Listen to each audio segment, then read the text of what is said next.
Hi everybody, I'm Kendra and this is my channel, Kendra Full of Joy.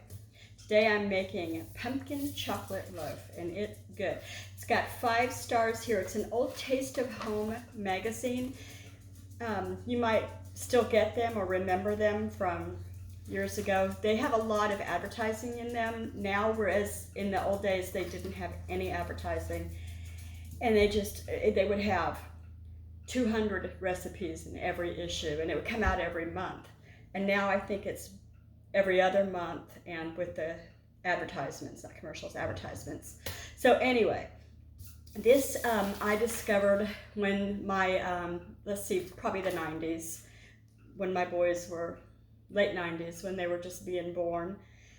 Let's see, it takes 3 3/4 cups of all-purpose flour, 3 1/2 cups of sugar, 1 1/2 teaspoons of salt, 1 1/2 teaspoons of baking powder, 1 1/4 teaspoons of baking soda, 1 1/4 teaspoons ground cinnamon, 1 1/4 teaspoons of cloves, 1/2 teaspoon of ground nutmeg in the bowl.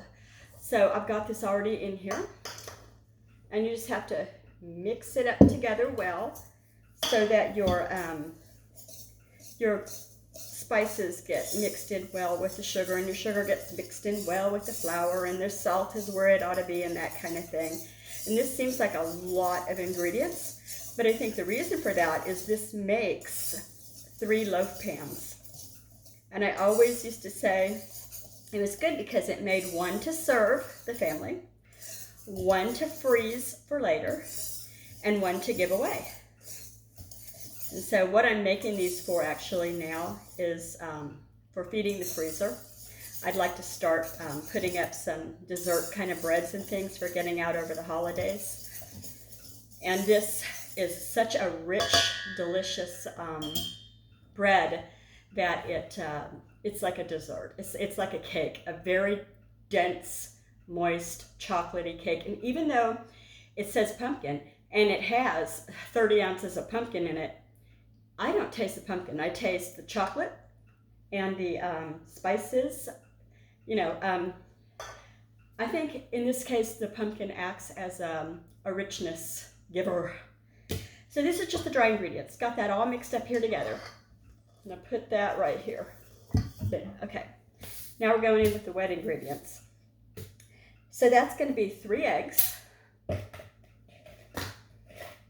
We just had a thunderstorm here. It was amazing. We don't get them very often in our area, I think because we're surrounded by mountains maybe. And they just pass over the mountains, I'm not sure. But when we do, it's really cool. Everybody's on Facebook saying, we had thunder and lightning and hail. One of my poodles was not amused.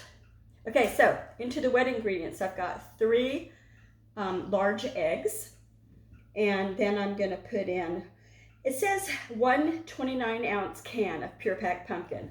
Well, my area is having an issue with pumpkin supply, so all I could find were the 15-ounce cans, the smaller ones of pure pack, not pumpkin pie filling. So I'm just going to put an extra ounce because I'm not going to save an ounce. I mean, I know you can do that. I've even done it.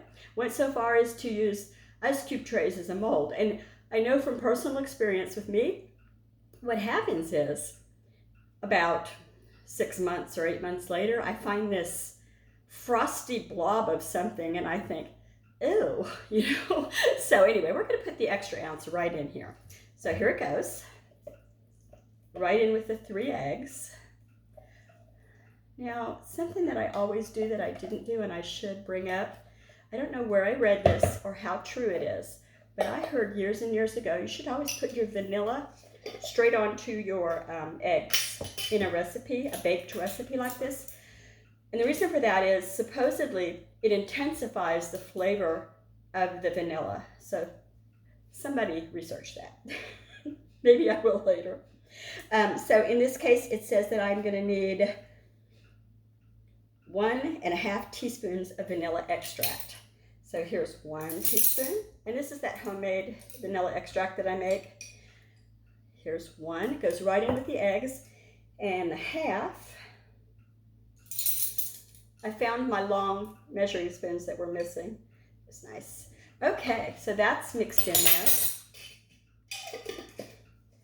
and out of the way. After that, I'm going to put in 1 1/4 cups of canola oil. I don't know why canola, but that's what the recipe called for, and that's what we're using. I also should research that, what different oils, like vegetable oil, canola oil. I know peanut is because it has a higher smoking temperature, so you can fry with it well, but I'm not sure about baking. And then you want to melt 3 ounces of unsweetened chocolate. So I use Baker's unsweetened chocolate, and it's just 3 of the double squares. It'll tell you on the box how much it is, so I don't have to confuse you. You want it to melt it in a microwave really, really carefully, because if this goes bad or wrong, gets too hot, it'll scorch. And if you've had the experience of scorched chocolate before, you know. It's like scorched popcorn. You won't be able to use it. It's just gone. And it's too expensive to be gone. So it's cooled down now. I melted it in the microwave in this ball jar that's just about the right size. And I did maybe a minute altogether. And I babied it about every 20 seconds or so. I got in there and moved it around and made sure that it was good. There we go. That's done. Here's another thing. I just found this out. It says substitute 1 pumpkin can for butter or oil or egg in many recipes. I've never read that before. It was on the can of pumpkin. Okay, so here's the second can of pumpkin. I gotta put that in there.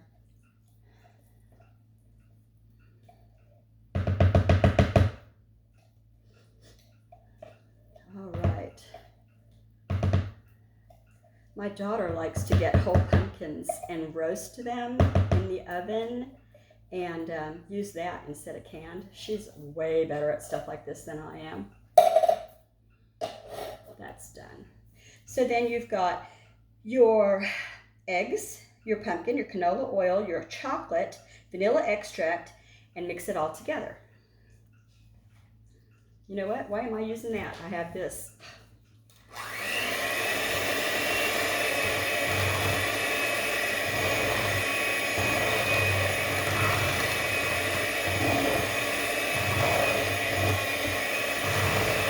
I'm not going to talk too much over this loud mixer.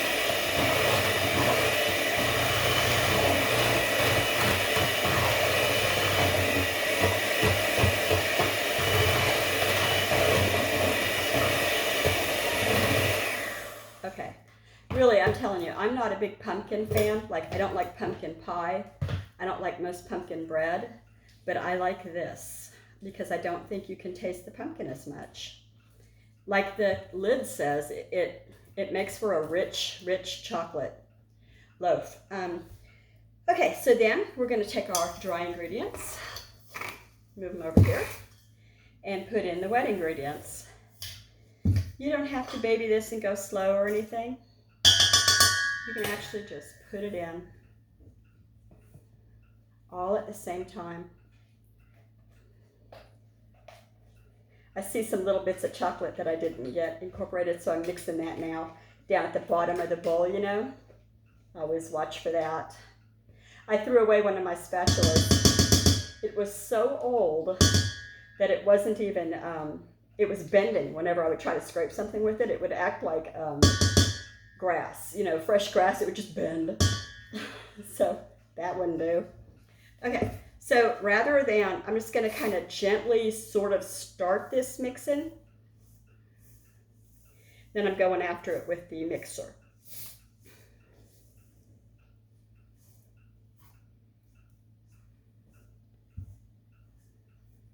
I'm going to put the recipe on the bottom of this, you know, so you can read it.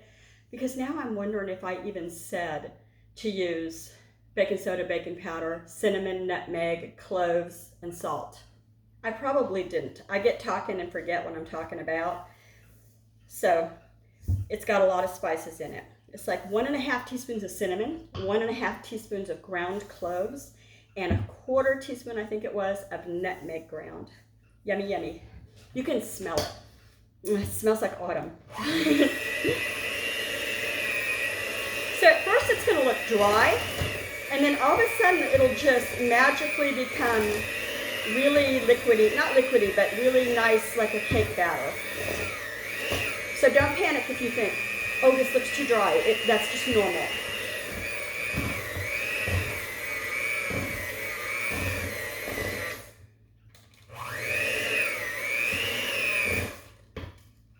Come on, Kendra.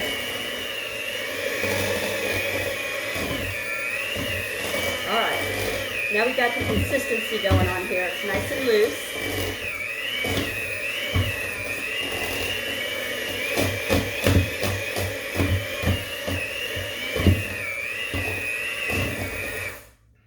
My poodles are getting used to me talking to the camera.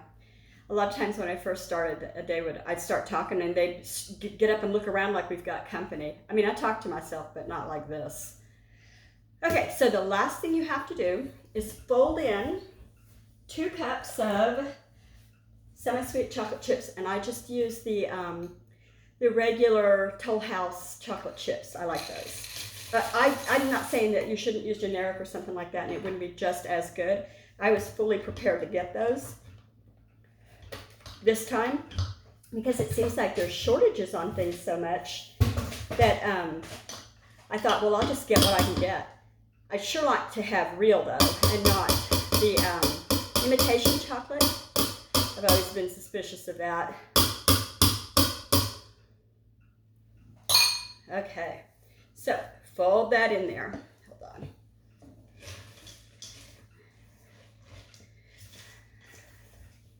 Oh, I see a little bit of white that I didn't get at the bottom, and there it just went in.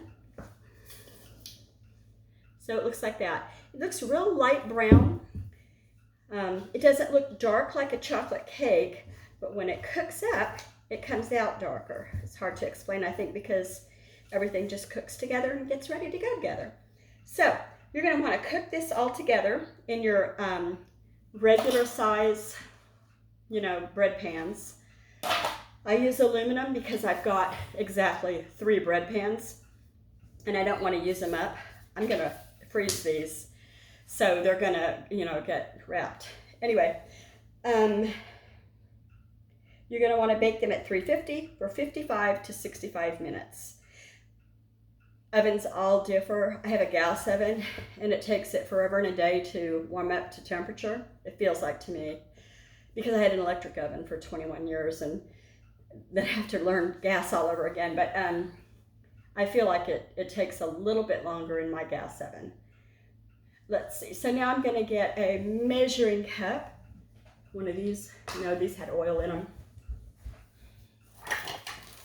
It's just to, oh gosh, I can't start without doing that.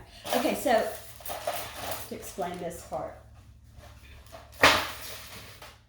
When you use these and you're going to bake this, I highly recommend that you take a piece of parchment paper. First, spray with Pam or whatever it is that you use, your spray, and put down the parchment paper just in the bottom. It doesn't have to go up the sides, but just in the bottom probably. This one was a little bit too big. I try to measure them right, but sometimes I'm not very good at it. Now, the reason you spray it is it holds the parchment paper down. And there's the last piece.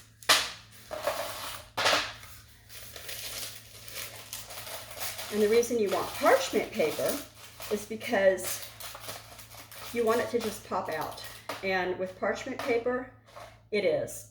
In fact, after it's cooked and cooled, you can go like this and feel it bounce. It's wonderful. You don't want it to come out in bits and chunks if you're storing it to feed your freezer for later. That's just going to be a hassle. You want to eat the ugly ones first, right? I do that with cookies. When I make cookies and my husband's like, oh, where are you going with those? And I'll say, to a potluck or what, at church, something. And he'll say, well, can I have some? Yeah, you can eat the ugly ones. And here they are. So, or the butt ends of the cinnamon rolls, anything like that. Okay, so get yourself a cup here. I just want to distribute evenly. No, I'm talking to myself, no company. So that each one has the same amount. Hush, please.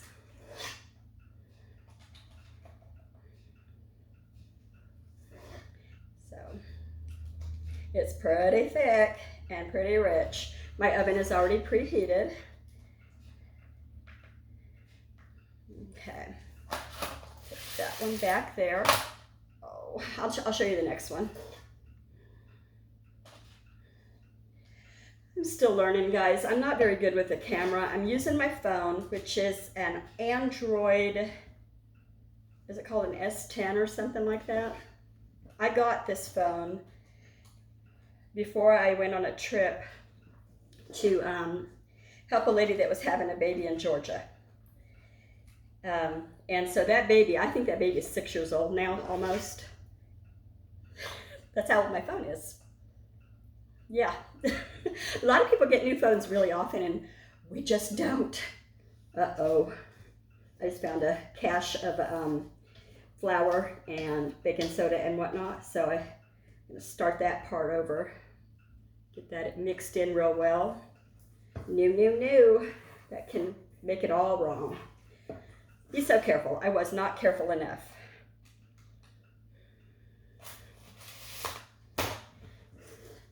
So anyway, I wanted to get a really nice camera, and I had sold a litter of puppies, poodle puppies, and I had some cash, and I told my son, who's into photography, please help me pick out a camera so that I can do this and do it well, this vlogging stuff on YouTube. And he said, yeah, I guess we could do that, you know. Well, I talked to my daughter about it too, and she said, Mom, you can't even use the TV controls and stuff, so you're going to be stuck learning. It's going to be a steeper learning curve for you to learn to use a camera, a real good one. Just use your phone for a while. After you've learned Facebook really well and you know how it works, see if you want to go up to an actual good camera and not your phone. So that's what I'm gonna do. I've made a mess with my hands. Well, this bowl is just about empty, and I'll show you what's in each thing in a minute. This is a big bowl. This is my largest mixing bowl. These rise, but not crazy. You know, they get tall, but not overly tall, so that they're gonna be a mess. I still bake them on this cookie sheet though. So, because they're on tin foil pans, I think that protects the bottom from burning a little bit. That's happened to me before. So,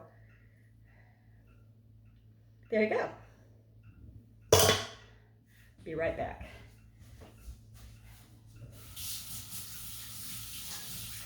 Okay.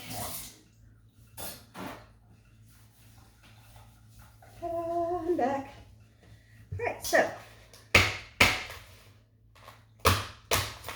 I tap them so that I can get any spaces that might have air bubbles. I think everybody knows about that part, to do that. Cookie slamming is a whole nother thing. Do y'all know about cookie slamming? Let me know. Okay, so this is gonna go in the oven. Oh, I rambled on about my oven. It's going to be on the longer for me, more like 65 than 55. And so it is 440 now. So I'm going to go to at least 540.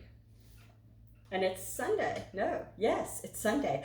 Call the Midwife is on tonight. Love it. It's the second episode of the 10th season, I think.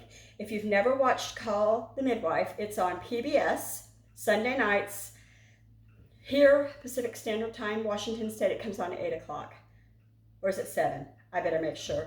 Anyway, if you've never watched it before, don't start with the 10th season. Get the books. Or go back online and watch them all from the first season, because it makes way more sense.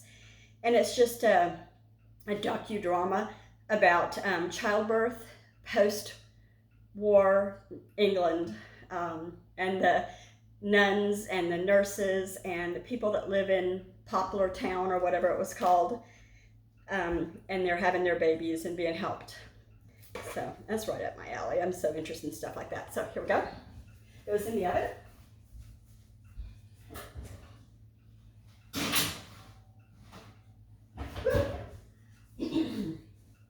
So then I'm going to get a knife here. I'm looking for my favorite one for cutting stuff like this. Yeah, here we go. And so like I said, I made these last night. I've got one wrap to take to my mom. I'll show you that in a minute. Pops right out. I took the paper, no, I didn't take the paper off this one because I wrapped the one to my mom. So that's how easy that came off, that parchment paper on the bottom. And it left the perfect loaf. There's no breakage or anything.